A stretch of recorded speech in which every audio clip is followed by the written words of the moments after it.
Gal here from First Reviews, and I'm joined today by filmmaker R.T Thorne, the director of 40 Acres, a post-apocalyptic family drama. Thank you for joining me today, RT. Thank you for having me, brother. Of course. So I wanted to start by asking you about your general filmmaking journey. Were there any films you watched or just experiences that you went through that lit the spark of your drive to become a storyteller? Yeah, oh yeah, I mean so many, right? I mean, if you're a film lover, there are films that just stick in your brain and in your heart and in your soul, right? So, um, absolutely when anybody asks me, do you have a favorite film? What's your favorite film? I'm like, do the right thing. Without question, Ah, do the right thing is my favorite film. I love the humanity that Spike brings to that film. It's a film about community. It's a film about moving forward, confronting differences, but being di having dialogue about it. It's a film that's like makes you angry, makes you laugh, makes you sad. So it has everything in it for me. I love that film. Um, uh, I think I'm a big fan of Bong Joon-ho, so The yeah. Host is one of my favorite movies. Steven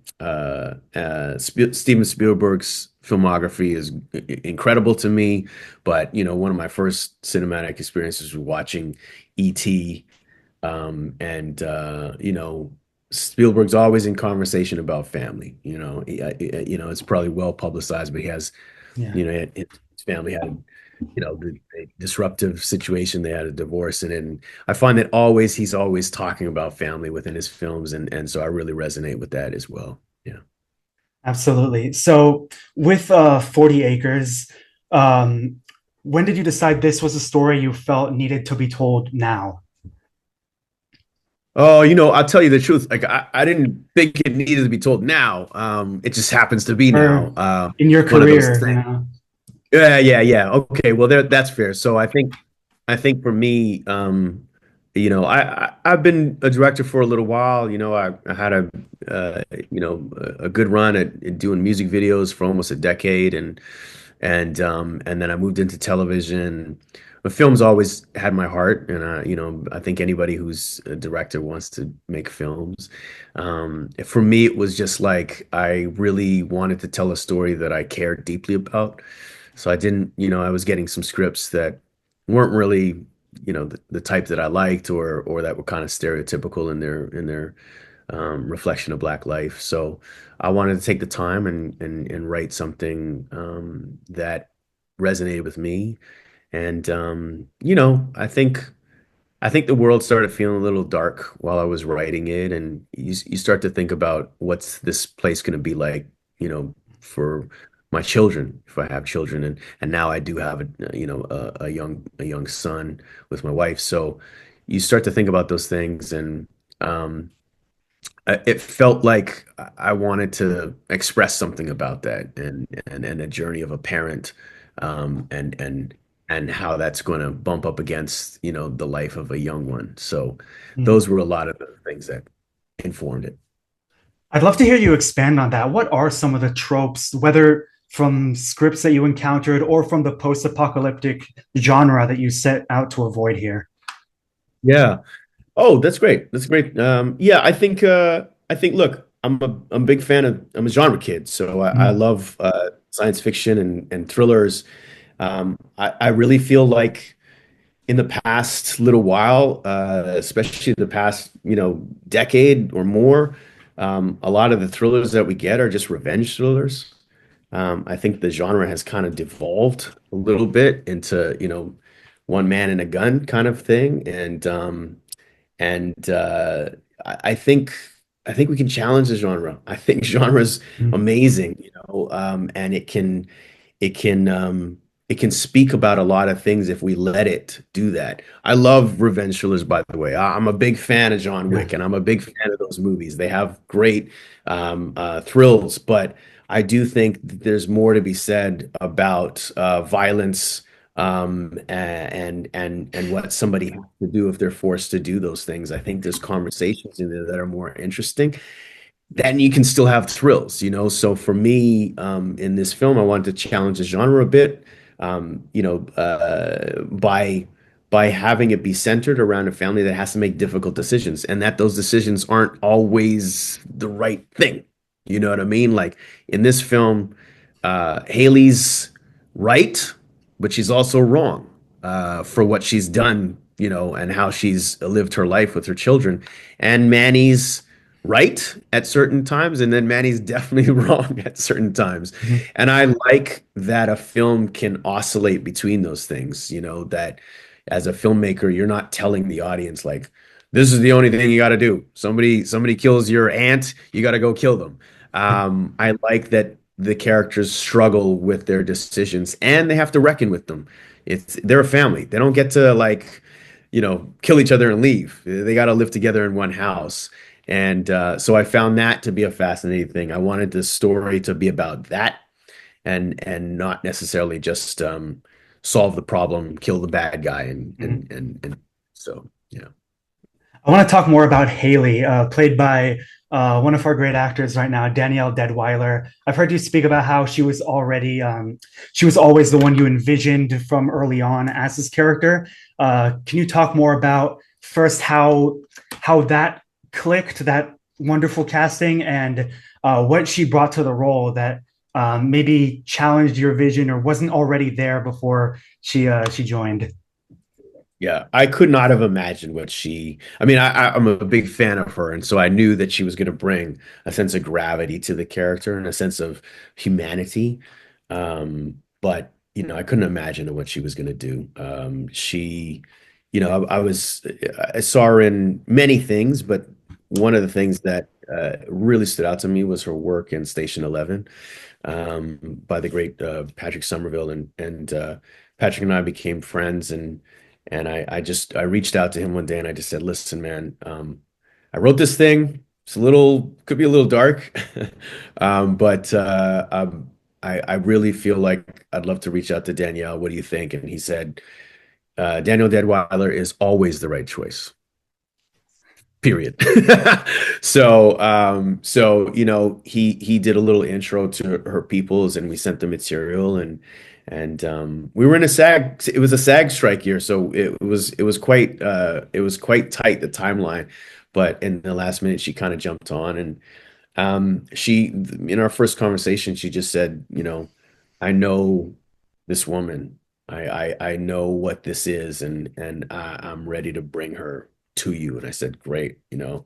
And I'll just tell you, like the first day on set, we were shooting something. She kind of just like snuck in the background and kind of like sat down on the farm. And when I turned around, I didn't see the Danielle that have been talking to.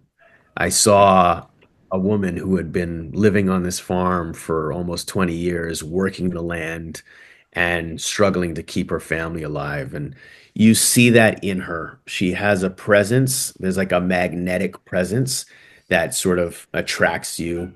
And in some cases, in this, that really intimidates you. So she's just and she's a generational talent, and I'm blessed that we had her.